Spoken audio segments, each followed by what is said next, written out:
हाथों को उठा, बोलो सर्वशक्तिमान परमेश्वर, मैं अपनी आत्मा अपने दिल को तैयार करता हूं आपके वचनों को ग्रहण करने के लिए। जो कुछ आपका आत्मा आज मुझे बताए, मैं उन्हें ग्रहण करता हूं। प्रभु यीशु मसीह के सामर्थी नाम में हम मांगते हैं, आमीन। ऊंचा आशीष, ऊंची चर्च। स्वागत है जीवित परमेश्वर की हुजूरी में, आमीन। बैठ जाओ अपने शरीर में, आत्मा में आप मेरे साथ खड़े हैं। आप प्रभु से प्यार करते हैं, जोर से बोलो आई लव यू जीसस।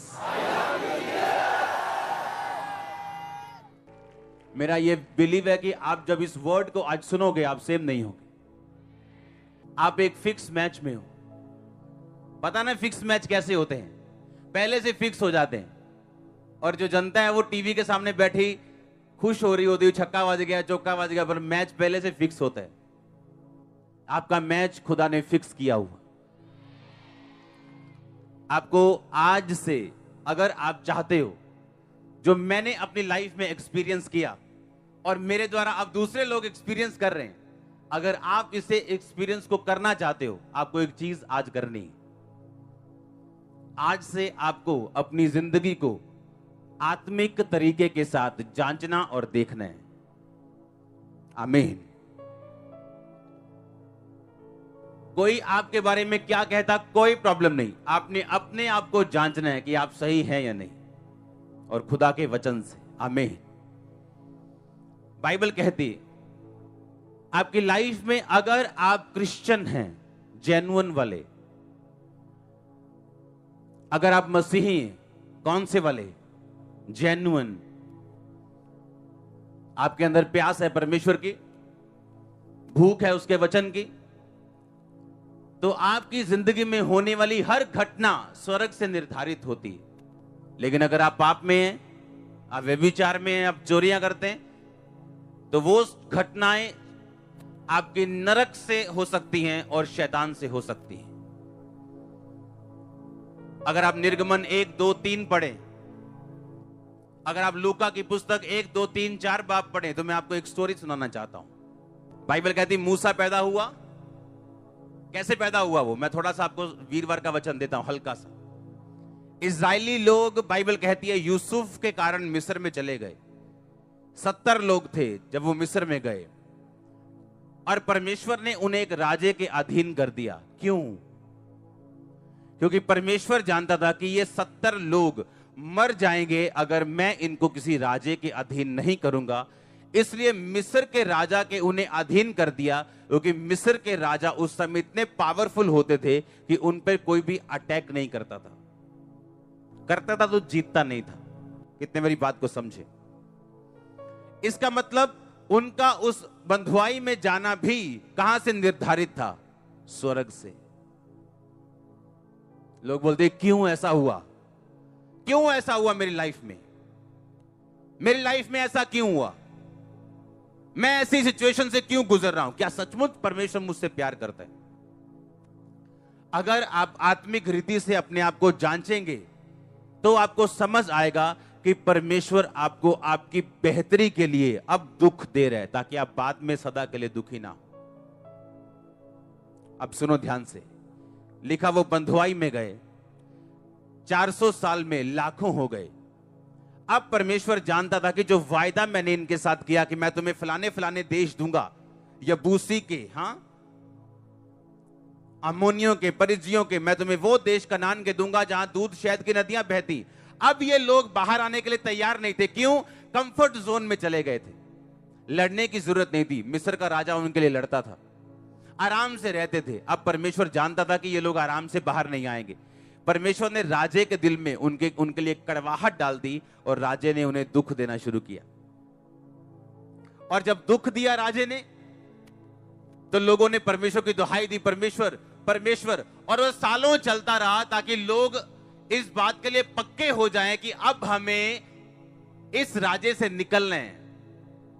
तो राजे ने कहा था जितने लड़के पैदा हो इजराइलियों के मार दो, लड़कियां छोड़ दो। इसका मतलब क्या? इसका मतलब राजे ने उनको जितने दुख दिए वो भी कहां से निर्धारित हुए? पर आज एक बहन दुख लेने के लिए तैयार नहीं, क्योंकि उसे विश्वास ही नहीं है कि यह स्वर्ग से आ सकता है। उसे लगता है कि नहीं, अगर दुखी हूं तो शैतानी है, सुखी हूं तो परमेश्वर की ओर से। ऐसा नहीं। एक क्रिश्चियन बीमारियों से निकल सकता है, मुसीबतों से निकल सकता है, पारिवारिक कलेशों से निकल सकता है। और बाइबल कहती है उन पे कलेश पड़ा, दुखी हुए, और एक मूसा बच्चा पैदा हुआ। उसे फेंकने की बजाय उसकी मां ने 3 महीने रख लिया। 3 महीने बाद उसने फैसला किया कि मुझे इसको छोड़ना है, और उसको छोड़ दिया नदी में। और नदी में कौन था? राजे की बेटी नहा रही थी। कोई राजकुमारी नदी पे नहाने के लिए नहीं जाती थी।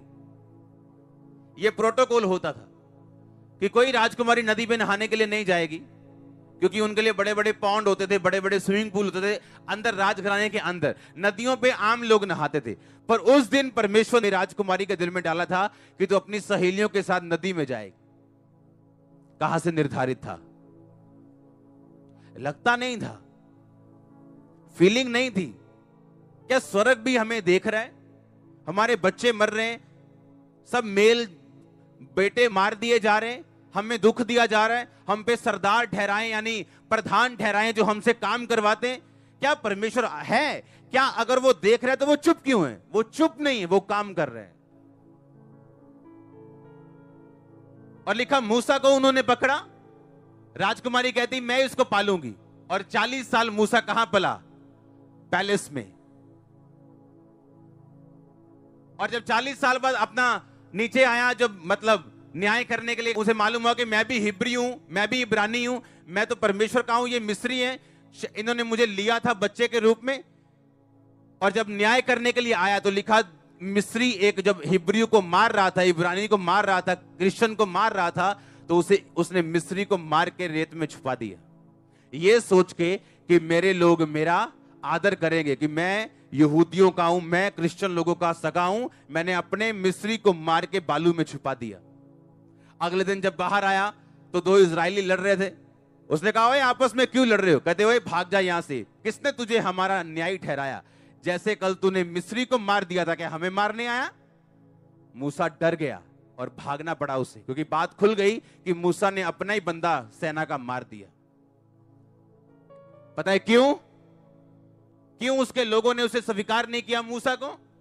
क्योंकि बाइबल कहती है ना बल से ना शक्ति से, बल्कि उसकी आत्मा के द्वारा।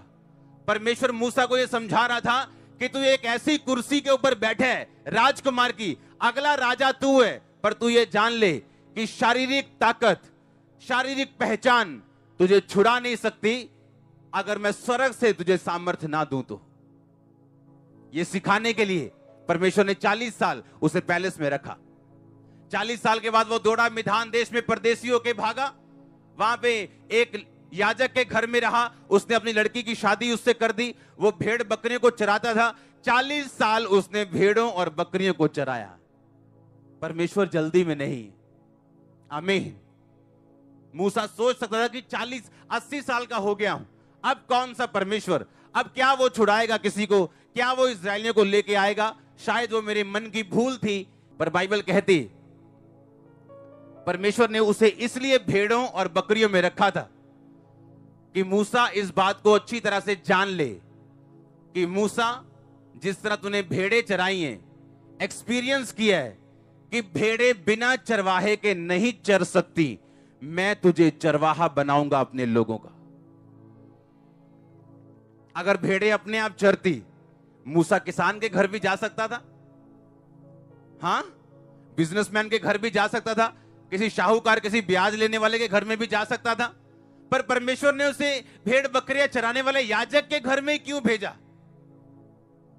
उसे यह दिखाने के लिए कि भेड़ें अपने आप नहीं चर सकती, ताकि जब मैं इसे बुलाहट दूं, इसे मालूम हो कि मेरे लोग अपने आप नहीं चल सकते, इन्हें एक अगुवे की जरूरत है जो मूसा इनकी करेगा। ये कहां से निर्धारित था? उसका 40 साल पैलेस में रहना कहां से निर्धारित था? उसका 40 साल भेड़ बकरियों को चराना कहां से निर्धारित था? आपकी लाइफ का एक एक इवेंट, वो पॉजिटिव हो वो नेगेटिव हो, वो स्वर्ग से निर्धारित है। परमेश्वर आपको जानता है, वो आपके छुटकारे का इंतजाम कर रहा है। अगर आप सिर्फ फेथफुल रहें, विश्वास योग्य रहें, उसमें अड़े रहें और खड़े रहें, सब बातें मिलकर आपकी लाइफ में भलाई को पैदा करेंगे। आमीन। जितना ऊंचा आशीष उतनी ऊंची चर्च। बाइबल कहती है, भविष्यवाणी थी कि जो उद्धार करता है वो बैतलहम में पैदा होगा। पर मरियम कहां रह रही थी? नासरत में, बैतलहम में नहीं। पता क्या हुआ फिर? परमेश्वर ने उस देश के राजा के दिल में यह डाला कि तू सारे देश के लोगों का आधार कार्ड बनवाए। आसान भाषा में, हां, सारे देश के लोगों के क्या लिखे? तू नाम लिखे, नाम लिखाई करे। और इसलिए कि उसका पति बैतलहम यहूदा का था, तो वो अपनी पत्नी को लेके बैतलहम चला गया, जबकि उसकी डिलीवरी के दिन बहुत करीब थे। कितने आप समझ रहे हैं? आपको क्या लगता है कि वो सरकारी हुक्म था कि नाम लिखाई करनी है? हां, वो सरकारी हुक्म नहीं था। कहां से निर्धारित था? दिया उस राजे ने था जिसको परमेश्वर की एबीसी मालूम भी नहीं थी। लेकिन था कहां से? वो आपके लिए राजाओं के मन बदलेगा, गवर्नमेंट के मन बदलेगा, अधिकारियों के मन आपके लिए बदलेगा। वो अगर आप अपनी सराउंडिंग देखें, अपनी लाइफ का घेरा देखें, जो आपके साथ हुआ उसे देखें अपनी अंदरूनी आंखों के साथ, तो आप समझ जाएंगे परमेश्वर आपके साथ खड़ा है। हर दुख जो मूसा की लाइफ में हुआ, मेरे भाई, 40 साल भेड़ बकरियों को चराना यह आसान नहीं है। भेड़ बकरियों का बिजनेस बड़ा डिमांडिंग है।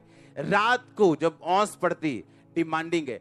बारिश, भेड़ गुम गई, भेड़ गिर गई, दूसरे चोरी करने वाले भेड़िए आ गए, शेर आ गया, भालू आ गया, डिमांडिंग था वो।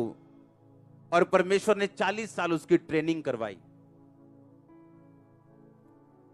आप 2 साल में दुखी हो जाते हो कि परमेश्वर ये नौकरी मैं क्यों कर रहा हूं? वो आपकी ट्रेनिंग कर रहे हैं।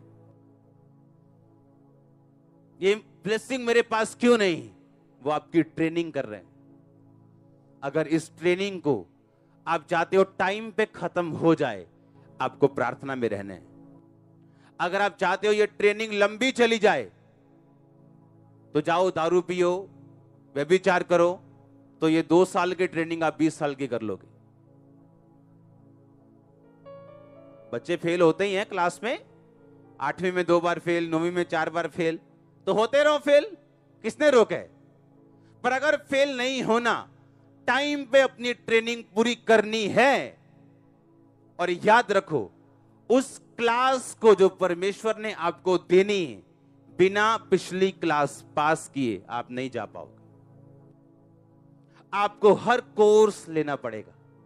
आप दुखी हो, आप सुखी हो, आप आराम से लो, आप चीखे मार के लो कि हाय प्रभु, मर गए प्रभु, आप ऐसे लो।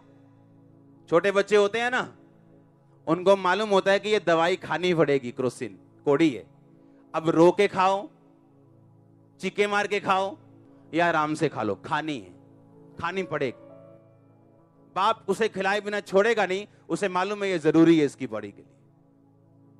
अब आप देखो आपने क्या करना है। आपने, क्योंकि जब मेरी ट्रेनिंग हो रही थी तो मैं बड़ा दुखी रहता था। प्रभु ये 40वां रोजा है मेरा, 7 बार के 40 रोजे, 7 टाइम, एक साल में 40 रोजे, 7 बार, और हर रोजे में रोना कि क्यों तू मेरी प्रार्थना नहीं सुनता? जिन पे मैं प्रार्थना करता हूं उनकी सुनी जाती है, तू मेरी क्यों नहीं सुनता? जब तक मैं शांत नहीं हुआ, जब तक मैंने उस हीलिंग, उस डिलीवरेंस को लेने के लिए क्विट नहीं कर दिया कि छोड़ो, भाड़ में गई हीलिंग, छोड़ दो, अब प्रभु की सेवा करो, आप समझ रहे क्या? जो हीलिंग मिनिस्ट्री आप देख रहे हो, ये उस टेस्टिमनी से जन्मी है जहां मैंने 10 साल प्रार्थना की और हीलिंग नहीं मिली, और 11वें साल मिली। और वो भी तब मिली जब मैंने प्रार्थना करनी इस विषय के लिए ऑलमोस्ट बंद कर दी थी। बस याद, प्रभु को याद करो तो थोड़ा सा, बस याद है ना तेनू? हाँ, कितने समझ रहे हैं? और दिल में ऐसा लगता था कि इस प्रार्थना करने का फायदा नहीं है, लेकिन फिर भी करता था। बाइबल का वचन पूरा हो, मांगो तो दिया। क्योंकि एक एक कोर्स आपको लेना पड़ेगा। डॉक्टर टीबी की दवाई देते हैं, बोलते हैं अगर एक खुराक मिस की दोबारा से कोर्स चालू होगा। स्पिरिचुअल कुछ चीजें ऐसी, आप जाएंगे, प्रार्थना करेंगे बड़ी, 3-4 दिन बड़ी अच्छी प्रेयर में, फास्टिंग में, फिर कुछ गलत कर लिया, कोर्स दोबारा शुरू। और जितनी बार वो दोबारा शुरू होगा उतना ही खिजाहट से भरा हुआ होगा। और जितना आप आराम से कर लेंगे, जिस तरह लिखा, दूध छुड़ाया लड़का अपनी माता की गोद में रहता है। उसे मालूम है अब दूध मिलने वाला नहीं है मां का, उसका दिल करता है बहुत, दूध छुड़ाना बड़ा मुश्किल है बच्चों का, पर उसे मालूम है अब नहीं मिलेगा, तो वो आराम से बैठा होता है वहां चुप करके। कितने मेरी बात को समझ रहे? कुछ चीजें हमें मालूम है कि अगर खुदा ने स्टॉप किए, किसी पर्पस के लिए किए। अगर ये वीजा अब नहीं आया, इसका कोई मकसद है। अगर ये ब्लेसिंग अब नहीं है, इसका कोई मकसद है। और जब आप स्पिरिचुअली इस चीजों को ढूंढ लेंगे और समझ लेंगे, शैतान आपको धोखा नहीं देगा, क्योंकि वो धोखे से मारता है आपको। तू बीमार क्यों है? तू दुखी क्यों है? तेरी लाइफ में ये क्यों नहीं हुआ? तेरी शादी अब तक क्यों नहीं हुई? तू लेट हो गया। गॉड्स टाइम, टाइम पे रॉन्ग पर्सन के साथ शादी करने से ये अच्छा है कि आप गॉड्स टाइम पे राइट पर्सन के साथ जुड़ जाओ। और जो राइट पर्सन है, परमेश्वर उसे ट्रेनिंग के बाद लेके आता है। आपकी लाइफ में वो कोई ब्लेसिंग आपको नहीं देना चाहता जिसे आप अभी हैंडल ना कर सकें, और वो ब्लेसिंग आपके उद्धार से चले जाने का कारण बन जाए। कुछ ब्लेसिंग्स को वो रोकता है ताकि आप उद्धार में बने रहें, और जब आपको बने रहना आ जाता है, ब्लेसिंग्स फ्लो करती हैं। आप बोलते हो ये क्या हो गया? फ्लो करती वो इतनी स्पीड से फ्लो करेंगी कि आपकी प्रार्थना से ज्यादा होंगी जो आप करेंगे। अधीनगी में जाना 400 साल किसकी ओर से निर्धारित था?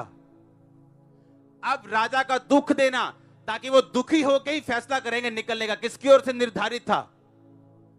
मूसा का पैलेस में रहना किसकी ओर से निर्धारित था? मूसा का 40 साल भेड़ बकरियों को चराना किसकी ओर से निर्धारित था? क्यों? ताकि वो सीख सके। आमीन। बैतलहम में जन्म होगा उद्धारकर्ता का, और नासरत में वो रह रहे थे।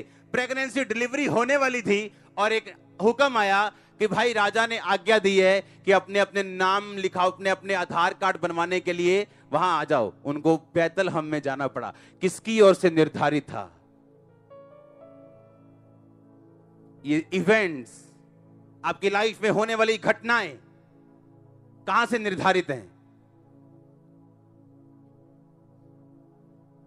एक पास्टर अपनी टेस्टिमनी दे रहे थे, उसके किसी करीबी के घर में एक बच्चा पैदा हुआ, और वो बच्चा मंदबुद्धि था। उनको बड़ा झटका लगा। कहते हम इतना अनॉइंटिंग में रहते हैं, हमारे साथ ऐसा हो नहीं सकता। प्रार्थनाएं हुई, सब कुछ हुआ। कहते ये क्या हो गया हमारे साथ? पर उनको मालूम था कि परमेश्वर जो करता है वो इतना दूर की सोचता है जो इंसान के बस की बात नहीं। धीरे धीरे धीरे धीरे जब वो बच्चे की केयर करने लगे, उन्हें मंदबुद्धि बच्चों के बारे में समझ आने लगी, और तब आया परमेश्वर का असली प्लान। वो अपने पास्टर के पास गए। कहते मुझे ये बात कभी समझ ना आती, ना इस चर्च को आती, कि जब एक मंदबुद्धि बच्चा किसी घर में पैदा होता है तो उसकी टेक केयर में माँ या बाप को पूरी जिंदगी लगानी पड़ जाती। उन्होंने कहा कि हमारे घर में बहुत से लोग हैं जो उसकी केयर करते हैं, पर मैं ऐसा महसूस करता हूं कि बहुत से ऐसे परिवार होंगे जो चर्च नहीं आ रहे होंगे क्योंकि मंदबुद्धि बच्चे हैं उनके घर में, उनकी टेक केयर करने के लिए। उन्होंने कहा हम एक मीटिंग शुरू करेंगे मंदबुद्धि बच्चों के लिए और उनके पेरेंट्स के लिए, जहां हम स्पेशल लोगों को रखेंगे उनकी केयर करने के लिए और उनके पेरेंट्स चर्च अटेंड करेंगे। वो सर्विस शुरू हुई, लाखों लोगों ने उस सर्विस को अटेंड किया, बपतिस्मे लिए, सेव हुए, बच्चे हील हुए।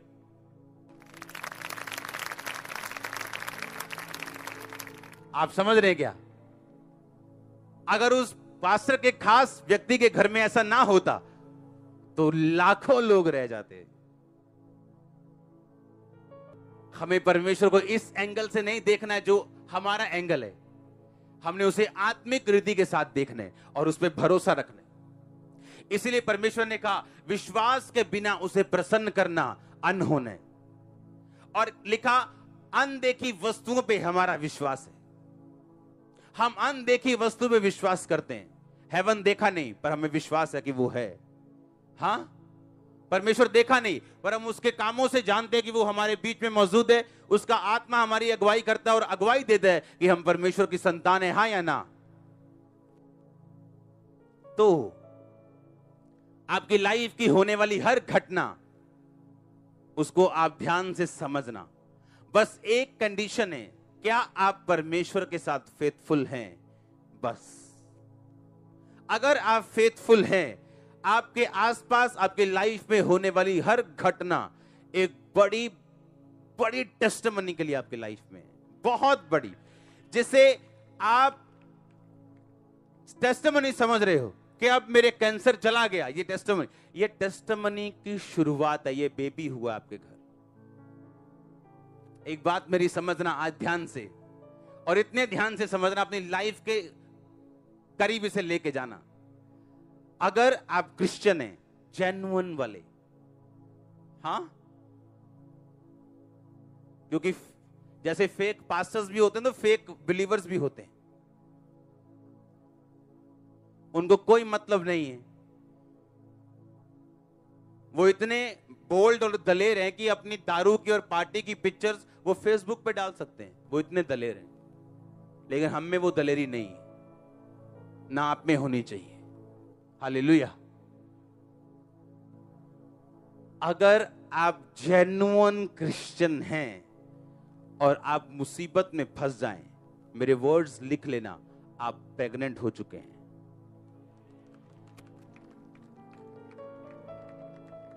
और आपकी डिलीवरी होगी, मैं आपको सच कह रहा हूं। उन्हें लगता था, राजा कह रहा है ओए चलो ईंटें बनाओ, चलो ये काम करो, दुखी कर दो इनको, इतना दुखी कर दो ये भूल जाए सब कुछ, इनके बेटे मार दो, खत्म कर दो। उन्हें लगता था मुसीबत आ गई, पर वो मुसीबत नहीं थी। वो क्या थी? प्रेगनेंसी। किसकी? छुटकारे की। ठीक है नहीं थी? छुटकारे की प्रेगनेंसी थी कि नहीं? जो आपको आज मुसीबत नजर आ रही वो प्रेगनेंसी है। जो आपको आज गरीबी नजर आ रही वो एक्चुअल में प्रेगनेंसी है।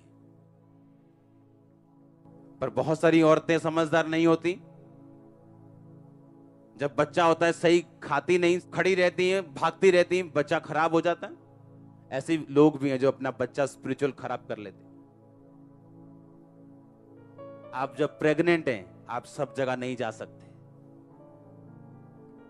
नहीं जा सकते। सब जगह जा सकते हैं आप इतने दलेर हैं कि खुदा से भी दलेर हैं।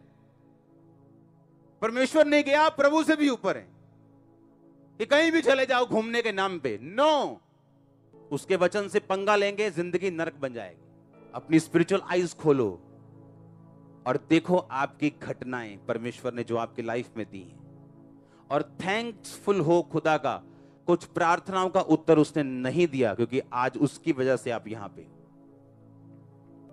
आप समझो, आपके इवेंट्स, आपके लाइफ की घटनाएं, अब आपको बैठ के अपनी पिक्चर बनाओ, सोचो। हाँ, लोग बोलते ओ फलानी पिक्चर बड़ी एक्साइटिंग। एक क्रिश्चियन बंदे की लाइफ 100 पिक्चर से ज्यादा मिला के एक्साइटिंग है। आप देख लो, कोई पिक्चर में प्रभावित नहीं करती।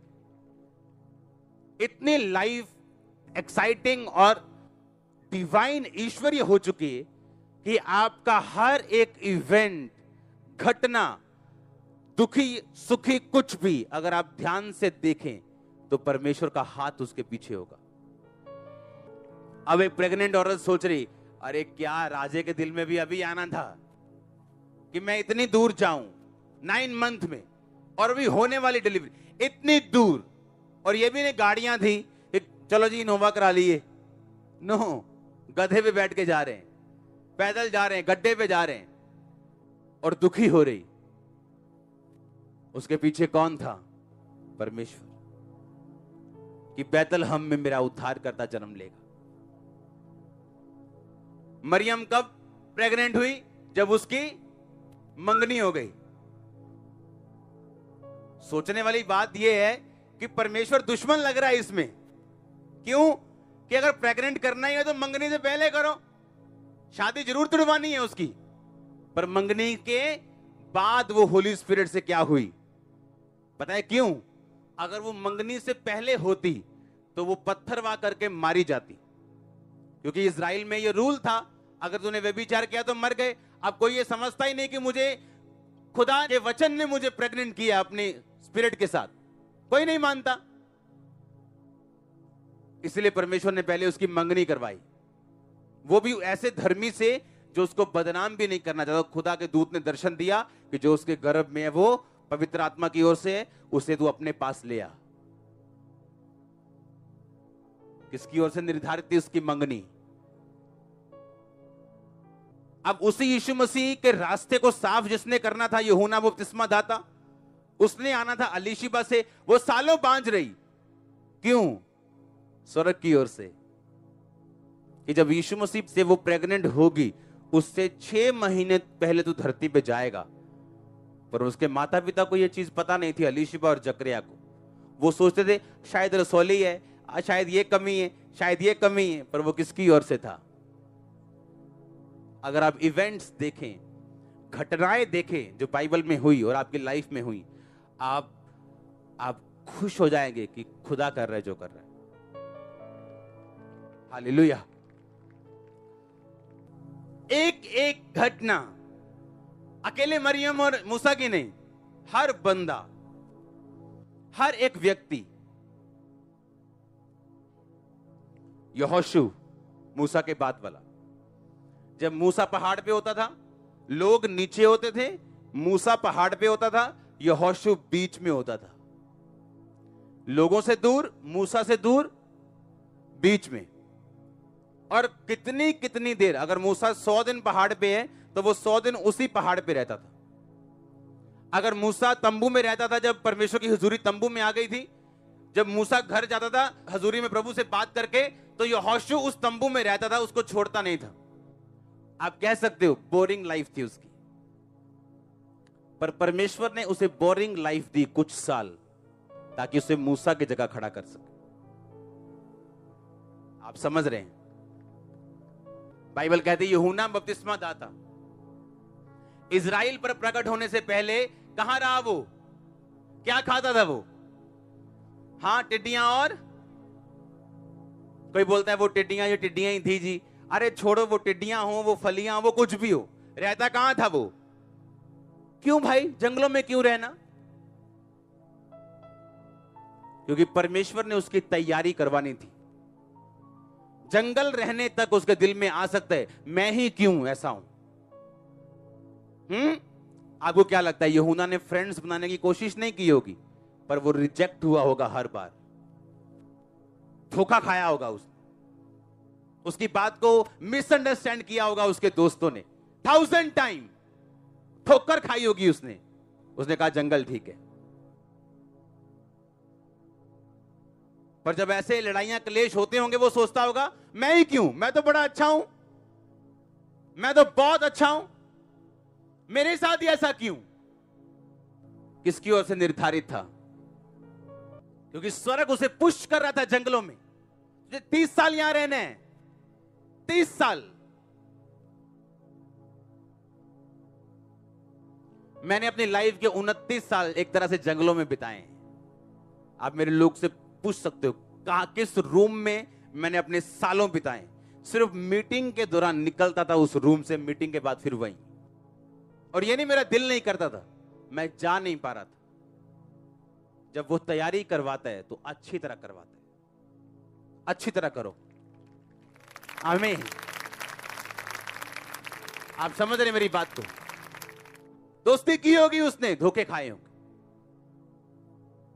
और परमेश्वर ने उसे धक्का दिया, पुश किया जंगल में। एक लड़की मेरे पास प्रार्थना करें, मेरे पेरेंट्स मैनू प्यार नहीं करते, मेरी वड्डी भैन नू प्यार करते, मैनू नहीं प्यार करते, मैनू झटका ही मारते। हर बार यही बोलती थी वो।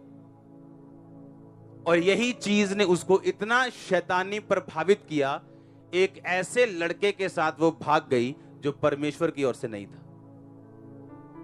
इमोशनली डिस्टर्ब थी। मेरी फैमिली मैनू प्यार नहीं करती। अरे अगर मेरी फैमिली मुझे प्यार करती ज्यादा तो 2004 में जब दुख आए, सताव आए, जब यीशु मसीह के नाम के कारण मैंने घर तक छोड़ दिया था, तो उस टाइम मैं वापस चला जाता यीशु मसीह को छोड़ के, अगर मैं ज्यादा लगाव में होता। आज मेरा लगाव मेरे भाई से भी ज्यादा होगा, मेरी फैमिली का। पर उस टाइम खुदा ने शुरू से मुझे रिजेक्ट किया मेरी फैमिली से, ताकि मैं तैयार हो सकूं। जब तैयार हो गए, अब प्रभु कहता तू फ्री है। आमीन। आपको समझना है, जो चीज आपके हाथ में नहीं है, दुखी मत हो उसके लिए। कितने मेरी बात को समझ रहे हैं? जो चीज आपके हाथ में नहीं है उसके लिए दुखी नहीं होना है। प्रेयर करनी, नहीं हुआ कुछ, थैंक्स गिविंग करना, क्योंकि वो आपको सिखाने के लिए। मेरा भाई, उसका परिवार के साथ लगाव था बहुत, मेरे से ज्यादा उस टाइम। हम दोनों पे सताव आया, दोनों ने एक ही दिन बपतिस्मा लिया था। वो बैक स्लाइड हो गया, वापस चला गया मसीहत से, मैं मसीहत में खड़ा रहा। आप समझ रहे क्या? पूरी फैमिली सेव्ड, पूरी फैमिली हील्ड। क्यों? मैं खड़ा रहा, दुखी नहीं हुआ। ओ मेरी मां ने मुझे छोड़ दिया, मेरा बाप नहीं मुझे पूछता, मेरा भाई। आप समझ रहे क्या? आप इमोशनल डिस्टर्बेंस से गुजरोगे, कोई प्रेयर आपको बचा नहीं पाएगी। ट्रेनिंग होगी आपकी, प्रेयर आपको ताकत देगी उसमें खड़े रहने की, उसको सहन करने की, क्योंकि परमेश्वर ने कहा कोई परीक्षा तुम्हारे सहने से बाहर नहीं होगी, कोई परीक्षा भी। आज के बाद आप नहीं जांचोगे अपने आप को कि ये क्यों हुआ, ये क्यों हुआ। आपको मालूम है क्यों हुआ, कहां से निर्धारित है। अगर स्वर्ग चाहता है कि कोई बंदा 29 साल जंगल की तरह जिए, तो आप रोक नहीं पाओगे। अगर स्वर्ग ये चाहता है कि आप उस प्रेगनेंसी में दुख सहते हुए एक स्थान से दूसरे स्थान तक जाओ, आप उसे रोक नहीं पाओगे। कुड़कुड़ाओगे तो अपना नुकसान करोगे। 2004 में मेरी जब सिर की हीलिंग हुई, तो थोड़े महीने जब मैं गवाही दे चुका, फिर अटैक हुआ। अब शैतान कहता बोल क्या करेगा तू, वापिस जाएगा कि मूर्खों की तरह खड़ा रहेगा अभी भी। मुझे मालूम था ये शैतान का प्लान है, क्योंकि परमेश्वर कहीं अधिक मुझे देना चाहता है। मैंने फेथ नहीं छोड़ा, और वो हीलिंग उसको आना पड़ा दोबारा, और रहना पड़ा। और वो बीमारी होती कैसे है, मुझे कम से कम 10 साल हो गए भूले हुए वो कैसी होती। हालेलुया। अब वो क्या लगता है वो ऐसे ही आ गई? नो, गवाही दे रही, शैतान ने अटैक कर देना। बाय फेथ आप उसे खुश कर सकते हो। बाय फेथ, बाय फेथ, विश्वास से, विश्वास से, विश्वास से, विश्वास से। दाऊद ने प्रार्थना की, 7 दिन बाद उसका बेटा मर गया, बचा नहीं। उसके चेले उसको बता नहीं रहे थे तेरा बेटा मर गया। उसने बुला के पूछा, कहता मर गया? वो कहता मर गया। कहता अब लाओ रोटी लाओ, खिलाओ पिलाओ मुझे। कहता ये क्या हुआ? जब वो बीमार था तू दुखी था, जब मर गया तू कहता लाओ जी रोटियां नाटियां। कहता जब परमेश्वर ने नहीं बचाया तो मैं परमेश्वर हूं क्या? क्योंकि वो व्यभिचार से था या कुछ भी था, वो बात की बात है। कितने मेरी बात समझ रहे हैं? और उसको कैसे परमेश्वर ने आगे लेके गया आप जानते हो, हाँ या ना? स्वर्ग से निर्धारित जो चीजें हैं आपको उनके पीछे चलना है, और जो होगा आपके साथ वो मार्वलस होगा, क्योंकि वो आपकी पीढ़ियों की परवाह करता है। आप टेस्टिमनी नहीं पाओगे, आप टेस्टिमनी का गुच्छा लोगे खुदावंद। आप देख लेना, आप देख लेना। मैं नहीं बिलीव करता आप ऐसा वचन सुनोगे और आप बिना टेस्टिमनीज के होंगे। टेस्टिमनी नहीं, गवाहियों के साथ आप आएंगे, अकेली गवाही नहीं। God bless you all, church. God bless your family. God bless your finances. आमीन। ऊंचा आशीष ऊंची। परमेश्वर के वचनों को सुनने के लिए हमारे चैनल को सब्सक्राइब कीजिए और हमारी लेटेस्ट वीडियो सबसे पहले देखने के लिए बेल आइकन को प्रेस कीजिए।